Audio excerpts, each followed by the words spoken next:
In this video, I'm going to show you the 3 primary ways I would use the new Pico POG by Electro Harmonix. I love this thing because it has so much versatility, and this is on my studio pedal board, so depending on what kind of song I'm producing, I may decide to use a completely different function. So the first one I'm going to use is a wet-dry signal, so it's going to have my tone involved in it, but it's going to add an octave to it.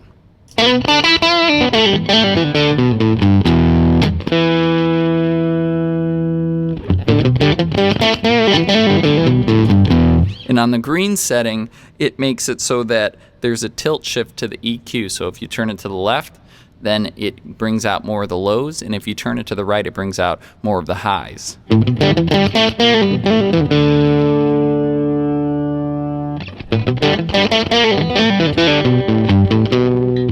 And there's a perceivable volume boost to this as well, so that's why I have the octaves turned down quite a bit. I can turn them up more and they'll get louder. So now if I were to want to make my guitar sound like a bass guitar, I would probably change it to these settings right here.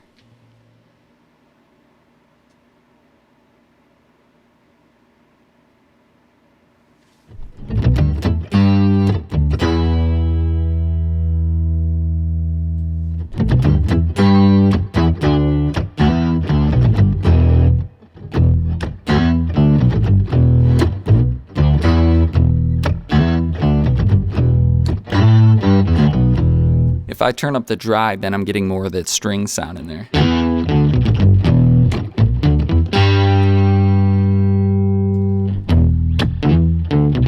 Took out the high octave.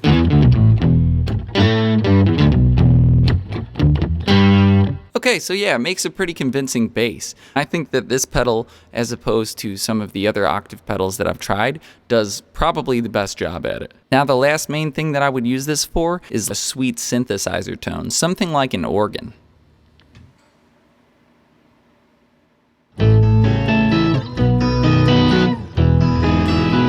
Throw on some like a tremolo with it, check it out.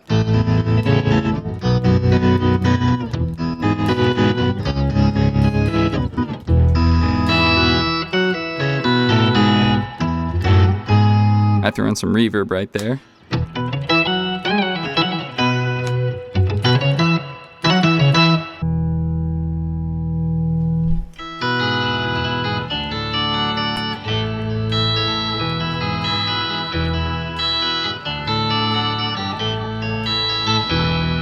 So there's 2 more settings on here. The red setting allows all of the low sounds to pass through while the high frequencies get cut, and you can adjust how much it cuts it. So it's a low pass filter, and then the dry signal is not affected by that.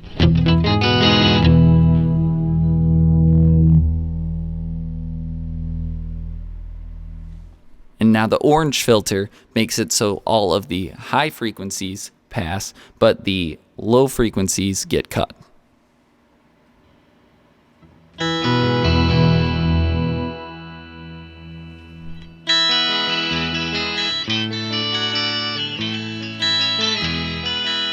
It allows so much space in the mix if you have something this thin in there. There's just so much functionality to this thing. I love it very much.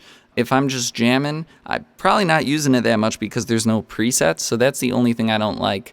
I wish that there was a way to have a control function out so I could do like a quick click for presets. That would be super gnarly. But at the end of the day, this thing is power packed for how small it is. It's funny that they had to call it the Pico POG because they already took nano. They thought that thing was already so small. This is one of my favorite new pedals. I love it a ton. I hope you enjoyed this video. Please hit that like and subscribe, and also leave any questions you might have in the comments. Thank you so much for watching. Peace.